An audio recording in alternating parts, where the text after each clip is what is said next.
You can be a responsible, high-functioning adult and still be carrying a hunger for maternal love that is shaping your behaviors and health today.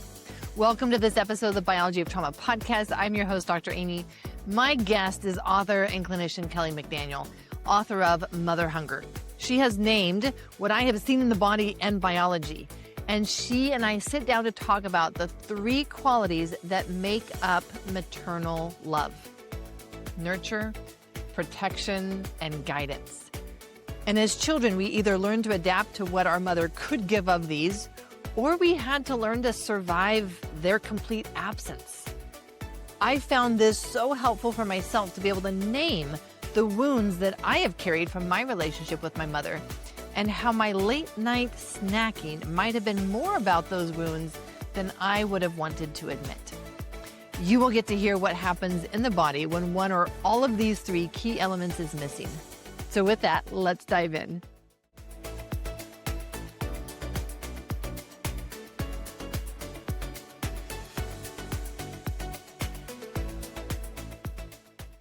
I am excited for our guest today and excited to dig into this topic with her. I finally just met Kelly. We were both speaking at Psychotherapy Networker, and so got to meet her in person finally and get a copy of her book.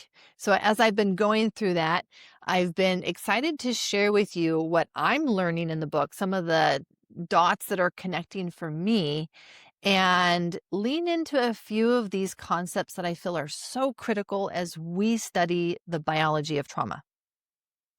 And Kelly is a multiple book author now and clinician, and she's been supporting women on their healing journey for quite some time now. And her first book was called Ready to Heal. We're going to dive a little bit into that because I have some questions that came from that book, and really then lean into this idea of mother hunger, which has been the accumulation of 30 years of research for her clinical work, and this deeper understanding in her own personal process of what that can mean when we either have to earn our mother's love or learn how to survive without it. And welcome, Kelly. I'm so glad to have you here. You so much. Good to be here with you. One of the questions that I have is around this idea that you describe the biological mother as one's very first home. And that word home really resonates at a core level for me. And when I read that, it made me pause and lean into what is just my body's relationship with the word home. And could my struggles with feeling like I'm home in my adult life relate to this tension that I had that we might call mother hunger around that first home lacking something that I needed early in life? So this idea of one's biological mother, because we even have people here who have been adopted. And so this idea that one's biological mother, you say, is our first home. Tell me more about that. I'm so glad that you zeroed in on that. It's one of my favorite concepts that's embedded in mother hunger. First of all, just the word mother hunger. If you, and I say you as the general you, if you resonate with that word, your body's already going to feel it. The body's going to recognize it right in the gut. And if we think about that area in our mother's body is our first home. We first experience life. We first experience a sense of ourselves within her body. Her environment is our environment. And we form a self within an environment, not outside one. When I was treating mother hunger, it was very different than writing about mother hunger. So when I went to go write this book, I I I, I didn't know how to put this concept into language because it is so embodied, which is why I love your work. Your work is all about the biology, the embodiment of trauma. But I think what's important for us to keep in mind is we start in the body of a woman, and most women, at least in Western cultures, have experienced some form of trauma. So lots of us were swimming in an environment with lots of, let's say, cortisol and adrenaline pumping through her body, therefore pumping through ours. Um, the beauty of the first environment being her biological body is most of our needs were met for food, for hydration, for comfort. It was soft. What we know from the science is the maternal anxiety that impacts us as babies is more in the last trimester, the last 3 months of pregnancy is when we're most vulnerable to that. That research came from Dr. Rachel Yehuda, who studied women during the 9/11 crisis, and followed their babies after childbirth and then on. So early on may not be but as I was trying to write about this concept, it occurred to me I needed to study what happens for adoptees. And I'm not the expert on adoption, so I went and looked at what Dr. Gabor Mate has to say about that. But also, there's a book, Parenting for Peace. Are you familiar with that book? I am not yet. It is such a beautiful book and dedicated exclusively to the plight of adoptees. Both authors discuss an implicit, embodied sense of rejection that is part of the epigenetic inheritance for a baby that's relinquished early in life. In other words, taken from their first home. So, Abruptly and unexpectedly, and all of that context. yes, which can happen with any kind of birth trauma where a baby is then separated from maternal skin and arms from the first home, put in a sterile kind of incubator, and um, not having the benefit of touch, which is our most our most ex- primitive need, every bit as important as nourishment from food. So I could go on and on, but what took me to this, it was a backward way in. The clients I was working with across the board struggled with a sense of building a home, finding a home, resting in a home. There were lots of geographical cures that were tried. I'm included in this. Lots of remodeling, lots of moving, lots of, um, and it wasn't touching it. It could help, but there was something that needed to happen in the body, which brings us back to your work. This is fascinating because you labeled this experience as the embodiment of rejection. Yes. And as I am digging deeper into your work around mother hunger, that's the essence of what I'm getting from it, is that mother hunger is still that sense of rejection because of the lack of these three elements that you talk about. And now I can see more of how, if a person was adopted, they would have experienced that earlier. They would have experienced that from the very beginning.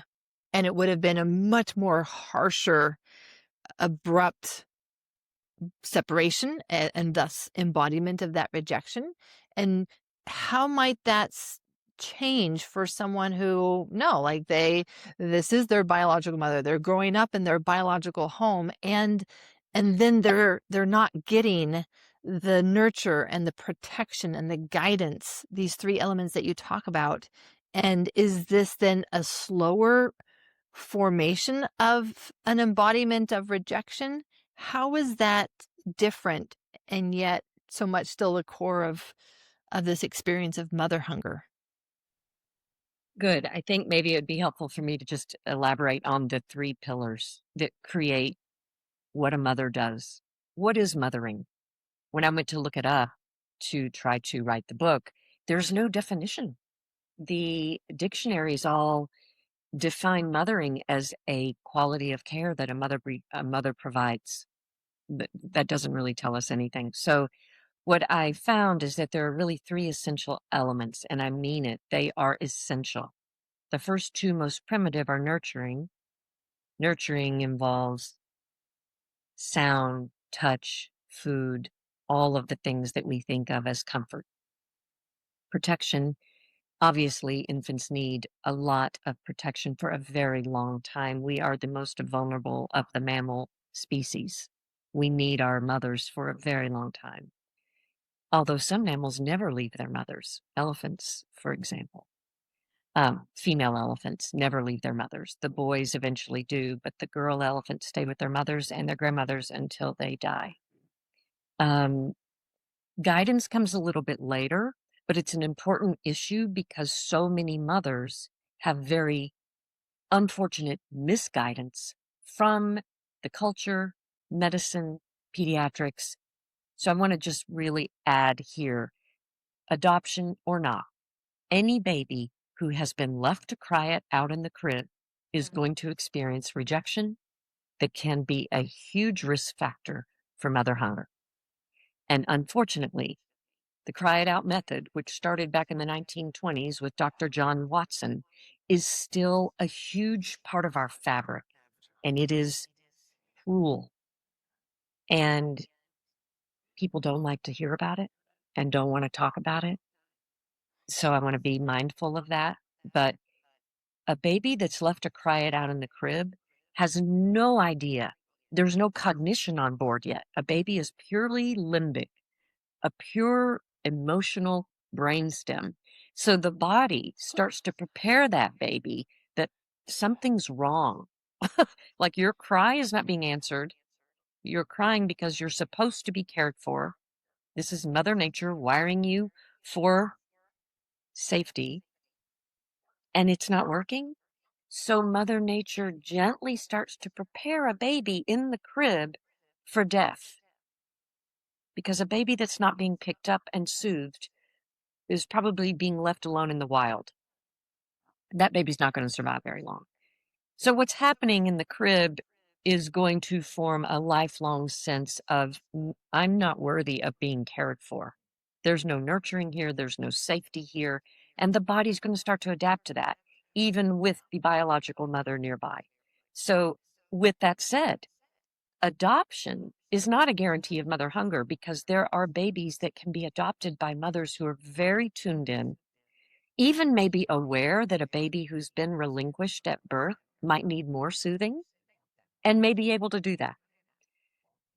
I want to just kind of pause here to say part of the reason I defined mothering and really looked at the quality of nurturance, looked at the quality of protection and guidance is to take this concept of what an infant needs, what a toddler needs, that any adult could really provide.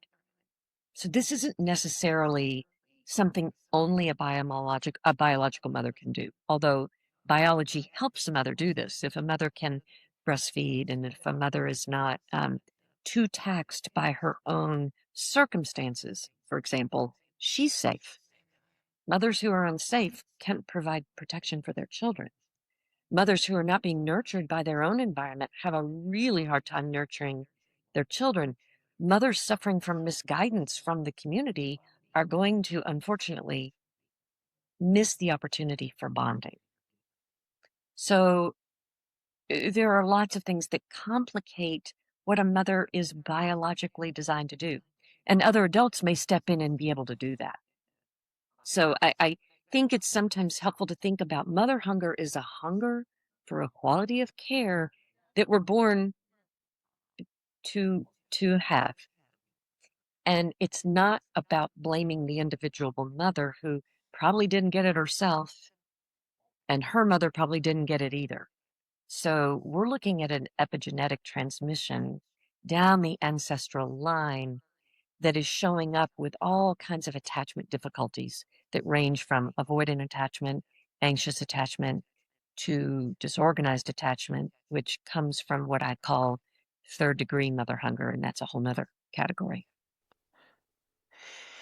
That's a really good point. It is a lot. And it's good to see the possibilities for how one could have experienced mother hunger, and also the possibilities for where those qualities could have been met, and it wasn't from biological mom, and it still would have helped fill that need.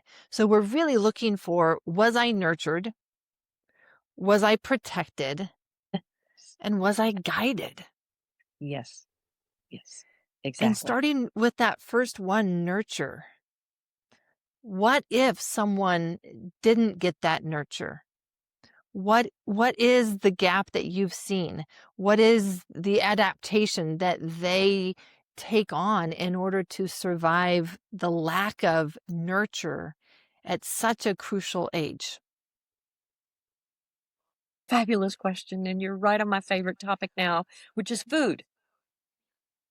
Most of the people I work with, and keep in mind, I'm not working with people with secure attachment. That's not who comes into my office. So everyone I work with is struggling with attachment. So the very first thing we're going to see are issues around eating and issues around relating.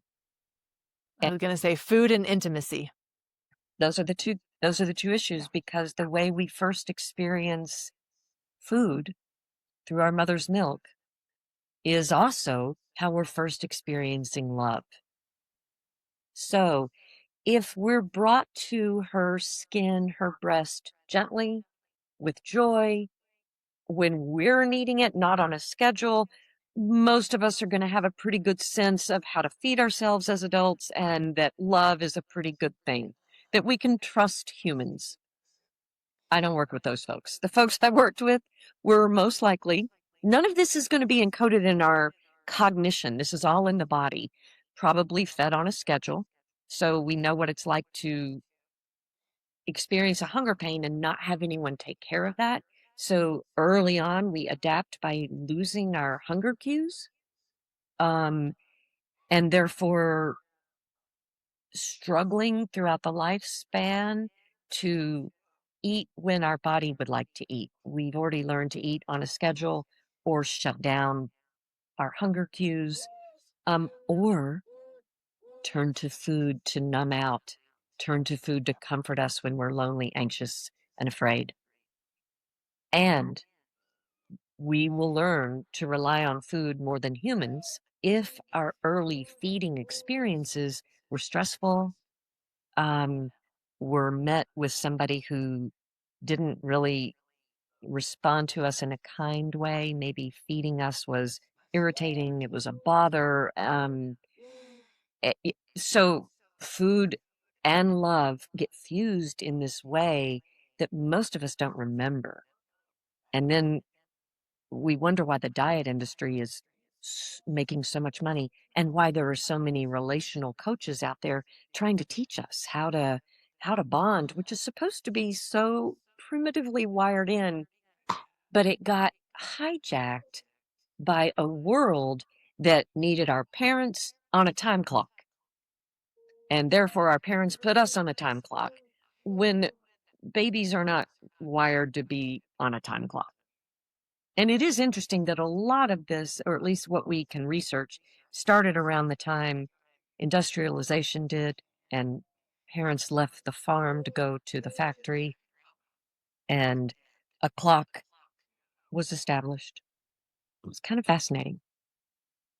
Let's train our babies. And Dr. Watson, by the way, who is one of the leading culprits of don't touch your children too much, it will spoil them, which is the opposite of what it does. Let your babies cry it out. He would do all these experiments, and his mentor, the man he most admired, was Ivan Pavlov, who did the studies with dogs that taught us about the Pavlovian response. Let's treat children like dogs. Which even dogs need nurture. Even dogs don't do well with that. And My dog fortunately, is the best dog because I nurtured her so well when she was young. right? And probably Mhm. most dogs do stay with their mothers till they wean. So most puppies aren't gone unless there's a crisis and mother dies or, but puppies stay for 6 weeks with their mothers and then they wean and all of that's imprinted. It's in. Human babies, it, w- it's a long time we're meant to be nursing with our mothers. A long time. Yeah, and yet today it's still met with shame and criticism of you're still breastfeeding your child. And I have really discovered through my personal work that so much of my evening and late night eating was directly related to I'm just looking both for nurture and to numb that sense of lack of nurture. This is my way of nurturing myself and that numbing of the loneliness without that nurture in a place that I call home. Doesn't feel like home, but it's called home. And so it should have this quality of nurture. And I get that through food. Com- And there are, thinking of a good friend right now. And every day at the end of work, he goes home and eats a bowl of cereal very late, right before going to bed. And we've talked about the health impact of that. And what it came down to was that is what reminds him of his grandmother. And that was the only person who nurtured him in his childhood. And There's a great that's example. that's the What I connection. find is for so many women, it's ice cream at night. Ice cream and alcohol at night. And I don't know what you think, but I don't think it's an accident that nighttime is when we're at most risk for misusing food that's creamy and sweet that mimics mother's milk, because that's not only when we were probably really hungry as little ones and needed comfort, but we were probably put to sleep and left alone. Fascinating. Let's talk about protection. When you describe protection as a quality of maternal love, what are you talking about? What protection do we need? Yes, we need to be kept alive. We're fragile when we're born, but that can't be all. What what is the protection that we need? From who? From what? That if we don't get that, That we're I- going to have the consequences, the cost of that mother hunger. it's a big topic. That's why it has an entire chapter, but I'll try to talk a little bit about it almost developmentally. Infants have no capacity to regulate their own stress response, and it's inherently pretty stressful to be a baby and be relying on someone else to calm you down in this great big world that you're suddenly thrust into and have no capacity to move or to take care of yourself. So, one of the best buffers for a sense of safety is an adult who is responsive, who also has a nervous system that's fairly calm.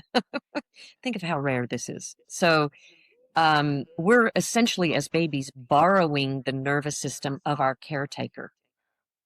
So, let's think about how risky this is for babies who are put into a daycare situation very, very young, when their nervous system has no capacity to regulate itself. And here now they're in a daycare situation with lots of sound of crying or yelling, multiple caregivers that are ranging in capacity for responsiveness.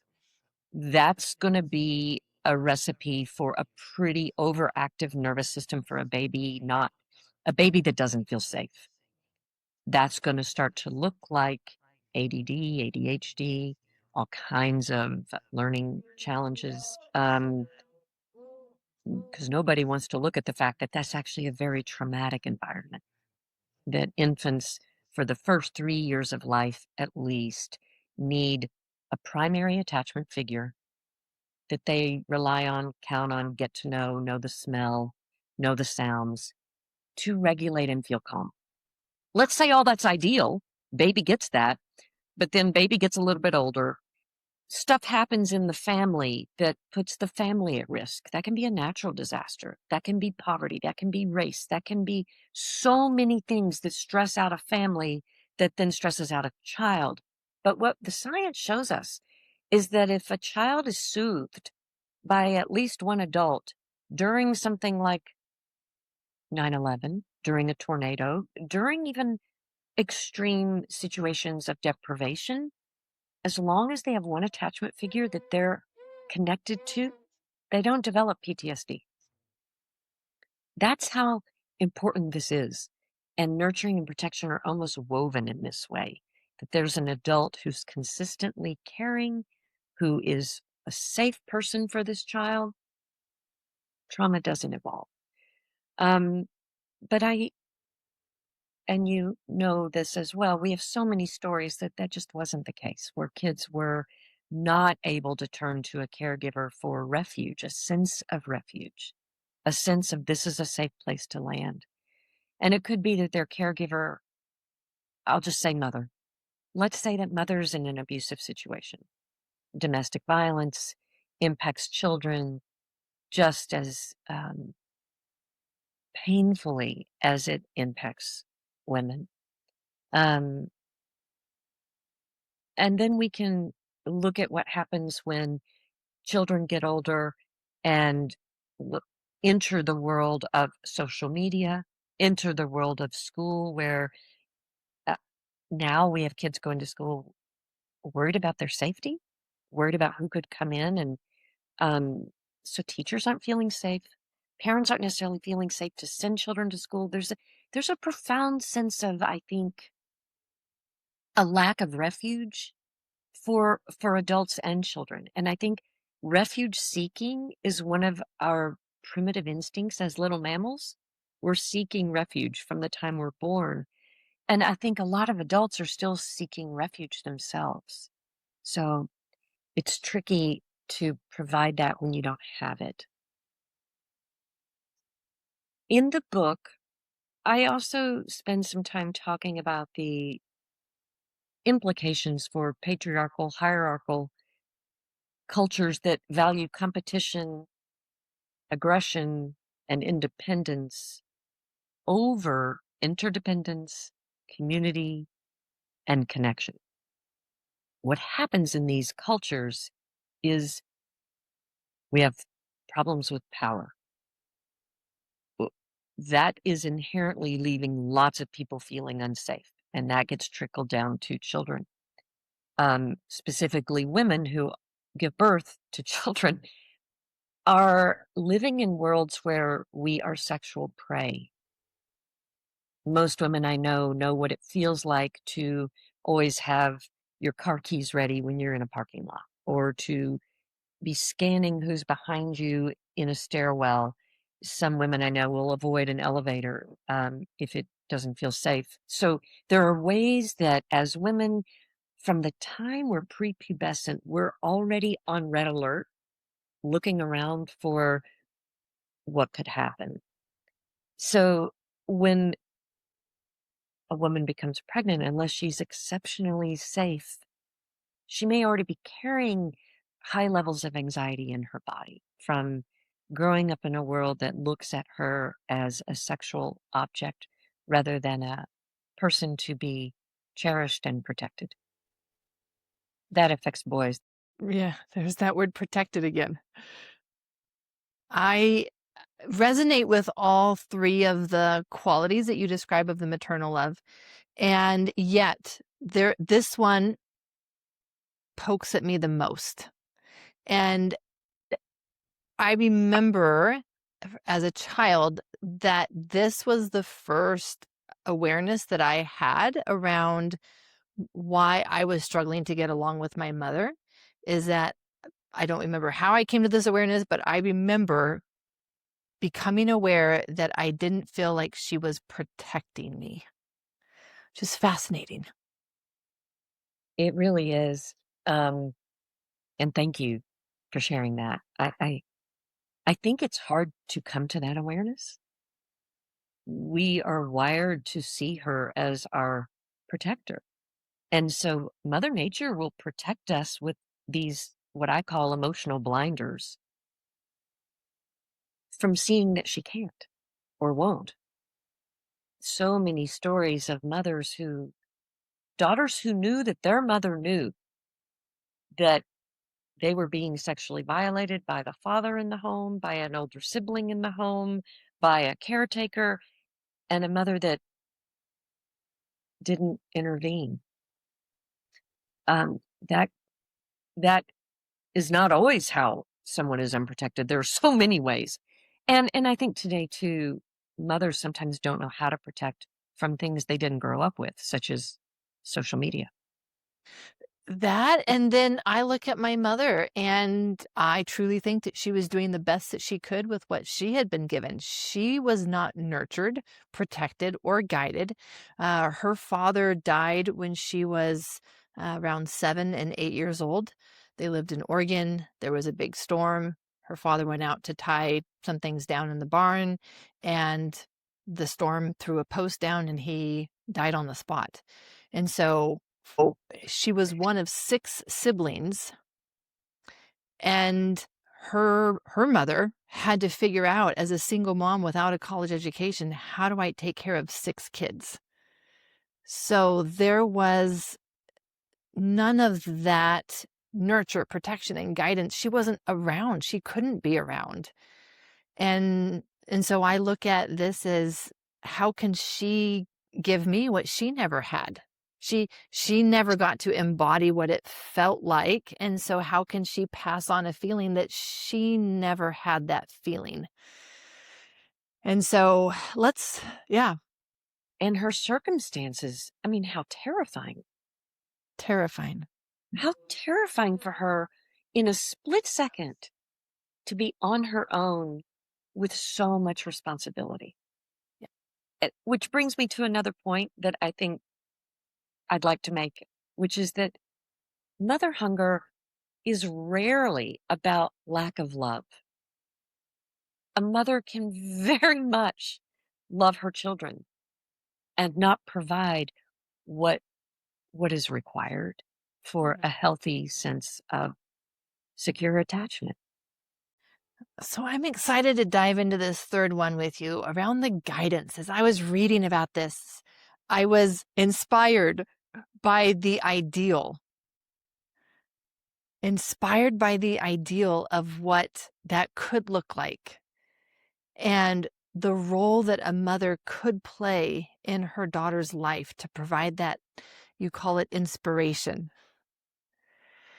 And tell us about that. Tell us, what age is this aspect of that maternal love really going to play a role in that dynamic, in that development? And what do you mean by guidance? Guidance is the piece where I think as little boys and little girls, there starts to be a little split with mother hunger. Before guidance, boys and girls both need nurturing and both need safety during developmental years. Basically, when the guidance piece comes along, I see a difference where as boys enter puberty, they are going to begin to look to the world of men for inspiration, admiration, and role modeling. They still want to be proud of their mother. Don't get me wrong. They want to be proud of their mother. They would like a mother with dignity and integrity and strength and warmth. We want it all. Um, Daughters, however, don't need to turn their gaze away from their mother. They can keep their gaze on their mother for, what is it to be a woman in the world? Who am I going to be? And lucky the daughter who has a mother who's inspiring, who she can admire, who has dignity, whose actions and words line up. Um, a mother who's had an opportunity, let's say, to find meaningful purpose in her life, have a decent relationship with her own body, know how to rest. Can you think of many women that know how to do any of this? I mean, I just, I think, That's why I said I was inspired by the ideal, not because I've seen it, but because this is it. Like this is the ideal. This is what is possible. right. So I live in the mountains, Amy, you might appreciate this. And I get the chance to see a lot of mother bears with their cubs out in my driveway, out in the street. And it's amazing. We get videos from neighbors to watch a mother bear literally crawl up into a hammock while her 3 cubs are below her trying to get her attention or rolling around playing. Some will finally figure out how to get in there with her. Some will, but she's resting, but not abandoning. They're all right there. Um, I don't know many mothers who can find time to rest and model what that looks like. But that's kind of important. And mothers are so busy, and uh, so children rarely see a mother nourish herself carefully. Um, Lots of stories of watching mothers feed everyone else but not eat, or mothers who are laying on the couch indulging in lots of chocolate and ignoring their children. I mean, I've got both extremes, right? I mean, in memoir, how about The Glass Castle? If any of you have read Jeanette Wall's Glass Castle, it's a great example of a mother who is not only not protecting, but really misusing power and misusing food. And um, but another thing, you may not have read. You've clearly read the book, but I did not use case studies in the book for a reason. The stories I have in my mind are very tender, can be very triggering. So instead, so that we have an illustration of what misguidance looks like or lack of protection looks like, I use things that we can all either go read or we can watch it on Netflix or something. So uh, for misguidance, I talked about a memoir that was written. It's a great story called Wild Game. Adrienne Bordeaux is the author. It's her story of coming of age. She's moving into becoming 14, I believe. And it's the summer before she's in high school. And she's at the beach family place. And she meets a boy, and it's going to be the summer of her first kiss. What the story turns into, though, at the same time she's entering into this new relationship with herself, her body, becoming a woman, her mother begins to have an affair and comes to her daughter at night full of teenage giddiness because she's just been kissed by her new affair partner. And she basically uses her daughter as a confidant. So daughter's in the situation now to neglect her own story for her mother's story, because what every daughter wants more than anything is connection with her mother. That will trump anything. So the daughter, we watch her relinquish her own coming of age to be her mother's secret keeper, be her mother's protector because mom needed help to make sure dad didn't find out. So this puts a wedge in between daughter and father.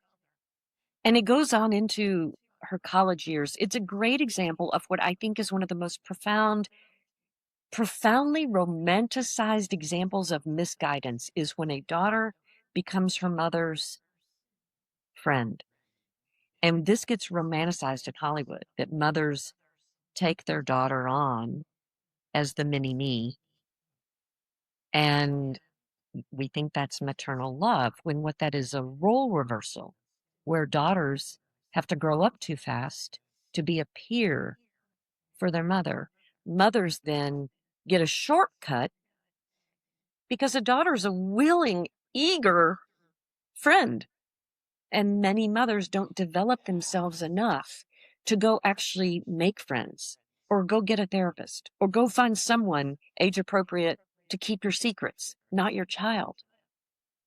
So that I talk a lot about that in the book because it's a form of misguidance that we have romanticized in our culture, and I think it's unfortunate. Yeah, we see this in those who relate to having had to become the adult at a time when they were still the child. Yeah, Mhm. exactly. And a lot of these daughters are also protecting siblings instead of mother protecting siblings. These daughters who become mother's confidant or friend end up becoming little mothers if they have siblings. Um, there are plenty of situations where daughters do this for their fathers too. Both have implications romantically across the lifespan, and both have implications with the capacity to form adult friendships. Kelly, I feel like we've just barely scratched the surface, and here I have to start asking you the closing questions. We'll have to do this again. We'll have to do this again. I want to bring my last question to a sentence here because as I read it, it was that resonance within me of Of yes, like yes, this like is this what the is what healing the journey healing has been journey for has been me. for me. And it's specifically around, you already used the term, the tender parts. And one of the things that I recognize is that as a result of the adaptations that I had to make from all the things, I buried my tender parts, would not let them be seen by anyone else, let alone myself. I was only going to be tough. I was only going to be strong. And so when I read that what the work is to reclaim the tender parts of yourself that were sacrificed to earn your mother's love or survive her absence. That for me was this is the hope. This is the hope. Can you speak to that hope so that we can leave people with that sense of this is possible and this is what the work is reclaiming those tender parts of yourself. Thank you so much for weaving in your story for us so that we can resonate with these concepts. It's a great story of how beautifully and resourcefully you learn to take care of yourself. You provided your own protection. When we do that during developmental years out of necessity, we do it with a brain that's not yet fully developed, right? And our brain, before it's fully developed, is pretty black and white, either or, very binary thinking. So we protect ourselves in ways that are really appropriate when we're 11 or 12, even 17 or 18. But then when we get older, it's not working. And yet it's biologically programmed in. So to actually think our way into reworking the body so that we can go beneath that protective layer and reclaim the softer parts of ourselves that are starving for usually attention, comfort, as well as safety. Um, we have to be pretty well resourced to do that. Our body won't let us do it unless we have adequate support, which is why communities like what you have built are really the first step to even doing that work. But another big step to doing the work is to first know that that's the work to do. And I think having language is so important because as soon as the body knows, oh, that's what I missed. I missed protection. Then the body's like, okay, well, we can go do that. We can fill that in. But most of us have been wandering around not even knowing that's what we missed. So having language is so key. And so that way, if we know we missed on nurturing or we know we missed protection, we know we missed guidance, we can go fill that in once the body has a name for it. We're designed to heal. But a community of people that can understand that is just as important because our body needs other humans to resonate with our pain so that we feel safe enough to go down deep.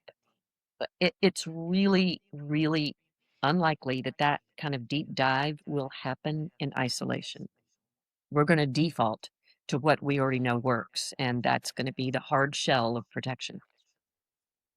So, healing mother hunger, it's a relational injury. It requires relational support, the kind of support you're providing. Um, there are also ways that I think speak to creating a sense of safety using our mind when we're alone, by fantasizing about what the mother we needed would look like. This is where we can use our capacity for imagination, for fantasy. We can supplement that with a podcast. We can listen to someone maternal talk to us as we go to sleep at night. There are ways we can start to feed our brain with an image of what a mother would feel like, sound like, to soothe our body as we go to sleep, as we wake up, sometimes if we need a break in the middle of the day. Those things we can do kind of by ourselves. Um, but we really do need the support of wise women, wise midwives to bring our soul into a place where we can rest into some safety. Have to make it safe to go that deep.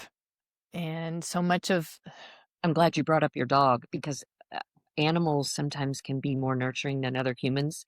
One of the most profound ways that I have seen people work with mother hunger is with equine therapy. It's just as effective with mother hunger as with learning disabilities, children in foster care, war people returning from war. Works really well with mother hunger. I am not surprised. I mean, there's just the essence and the power and the presence of a horse. Yes, yes.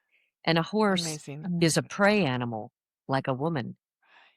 So horses are designed purely to understand how to stay safe. That's why they stay in herds. That's why they stay in a pack. And the minute you're about 8 feet from a horse, they're already reading your emotional feelings and already tuned in to what you may need.